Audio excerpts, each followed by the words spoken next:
It's 11 p.m. on the East Coast, and welcome back to Nightly Muse with Jason Tweed. I am Jason Tweed, and tonight we're going to have an interesting topic. I want to do a little comparison and contrast with a conversation that was spurred by an old buddy of mine, a very, very old buddy of mine. But anyhow, we were saying which is better? Is it better to um, have ungodly amounts of money or ungodlike superpowers? And we're going to compare comic book characters tonight and try to settle the debate once and for all. Is it better to be supernatural or super rich? However, before we begin that, I want to do a quick flashback to 2 nights ago. I was discussing Bill Cosby and Brett Kavanaugh and how I believed that, well, I really loved Bill Cosby. He clearly was a sexual predator and deserves all of the punishment he's getting. And then I said I did not believe that Brett Kavanaugh was a sexual predator. I believed that while he certainly likely has done some bad things, that doesn't necessarily define him as a predator, even though I don't like him and I don't support his nomination to the Supreme Court. But those are for other reasons. The reason I bring it up tonight is that today the hearings began with the accuser of Brett Kavanaugh, and more allegations have come to light. So the truth of the matter is I don't know.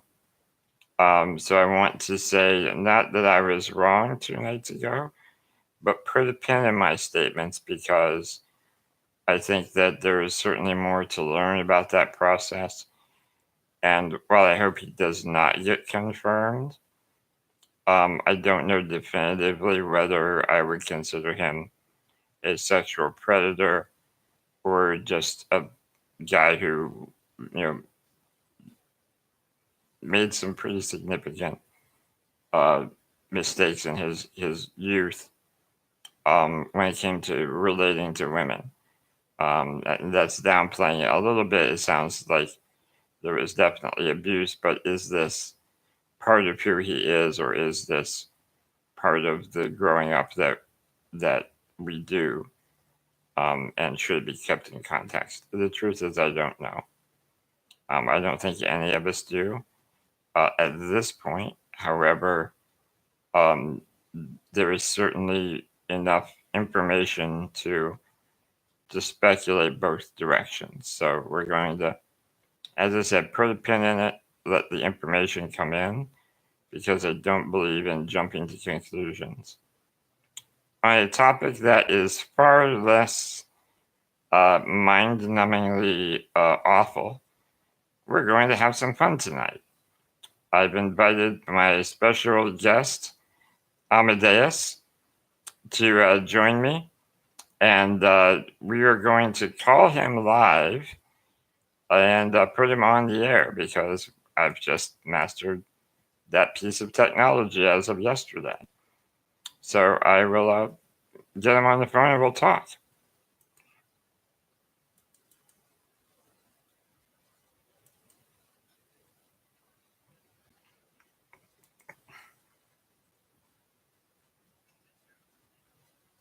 Hey there, how there, ho there, how are you?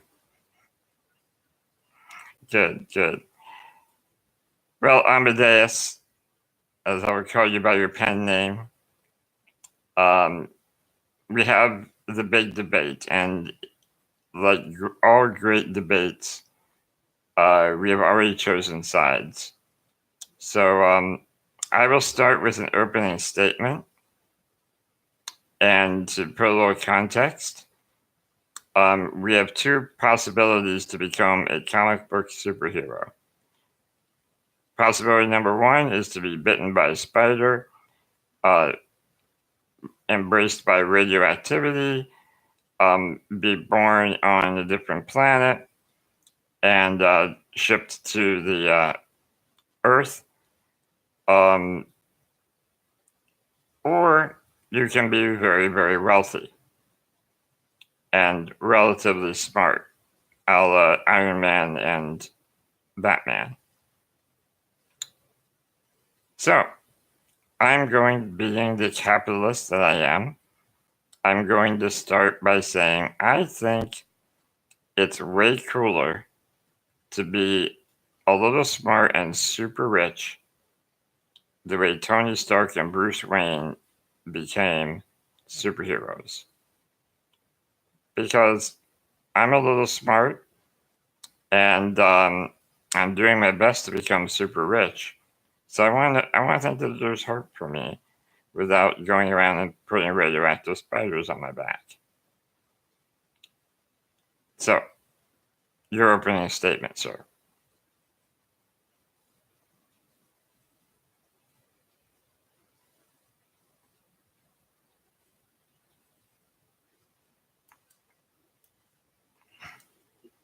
The inventions were fantastic. Okay. And I like the Christian Bale Batman. I don't want to talk about the Ben Affleck Batman. Michael, let me interrupt you for just a moment. I had a little technical difficulty. And now the audience should be able to hear you better than just I could hear you before. So yeah, my apologies. Please introduce yourself again, and then continue. I'm Jason's quote old friend unquote. Extremely old friend, I believe, was the phrase that I used. Yeah. Well, okay. At any rate, I want to say that it's a pleasure to be here and be Jason's first guest on this show. And as I started to say, while I respect Tony Stark's intelligence and his desire to help people with his money and his inventions, and I liked Christian Bale and his dedication, and the other Batmans before him. I don't want to talk about Ben Affleck. I'm not going to talk about Ben Affleck. He's a whoop for his Batman characters.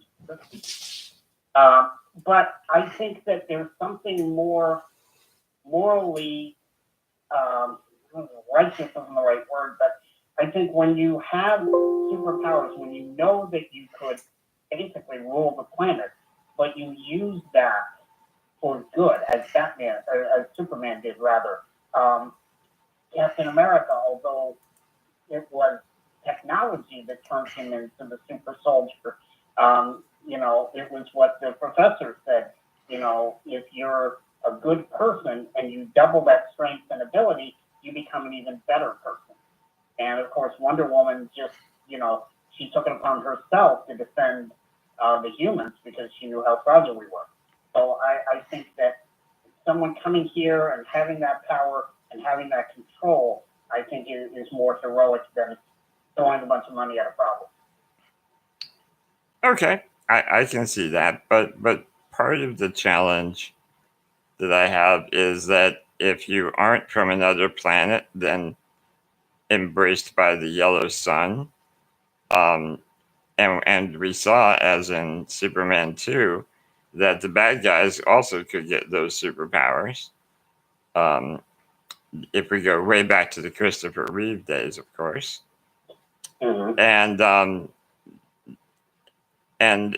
For every superhero, we end up with a super nemesis that somehow got the radioactive genes. I mean, you have to get a little bit lucky. I mean, seriously, were those 4 turtles lucky because they got cosmic goo slimed on them? I don't know. Were they destined? I don't know. However, if you have the money, you can choose. So if I'm a multi-billionaire I get to consciously make a choice. Do I want to become Bruce Wayne, or do I want to become the Koch brothers? Ooh, okay. Talking both ends of the spectrum. Forces for good and evil. Okay. Well, but here's the thing: if you are endowed with the, the ability, either through radioactivity, like the Hulk or Captain America, or if like Superman and Wonder Woman, you came here with those abilities, they're not gonna run out. Whereas eventually your money, I mean, look at Bruce Wayne in the, what was that one? The Dark Knight? No, The Dark Knight, not Rises. What was the last Christian Bale? I can't remember. I'm sorry. I'm more of a Marvel than a. But at any rate. So you're saying Tony Stark as a homeless man would not be nearly as super. True, and Tony Stark in Company, in the first one, his evil boss tried to get him kicked out. So, I mean, I guess you're susceptible to hero regardless, but I think the personal ability, the physical whatever alteration you have, is more beneficial than the money. Okay. Like the economy could go to hell, and you've got no money. Now all that money is worthless. Whereas if you're Superman or Captain America, they can't take that away from you. Okay, true. Now the flip side of that is that if you're rich and that is your superpower, you can quietly disappear into the world and live as a pauper and get away from it all. Where, as we've seen time and again, every time a supernatural superhero tries to escape, all hell breaks loose. The Hulk can't go down and hang out at the Quickie Mart because someone is going to spill coffee on him, and the rage. Next thing you know, the Hulk is back out. So there is that. You can't exactly put away your superpowers. Where if you're rich, you can put away your checkbook. Well, now Superman was able to hide behind Clark Kent. Wonder Woman was able to hide behind what's her name? Diana Prince. Mm-hmm. So you can now, yeah. In the case of the Hulk, Bruce Banner's kind of, he's one pinprick away from becoming a giant space monster. That's right. He needs to really find his zen, doesn't he? Yeah, I felt really bad in the one movie when he was about to, engage with Liz Tyler, and he realized that his blood pressure rising and turned him into the Hulk. So yeah, there are some definite drawbacks, but I think all in all, you can hide you can hide it and then bring it out when it's needed. I think either way you could hide. I mean, Bruce Wayne hid at the end of last Christian Bale.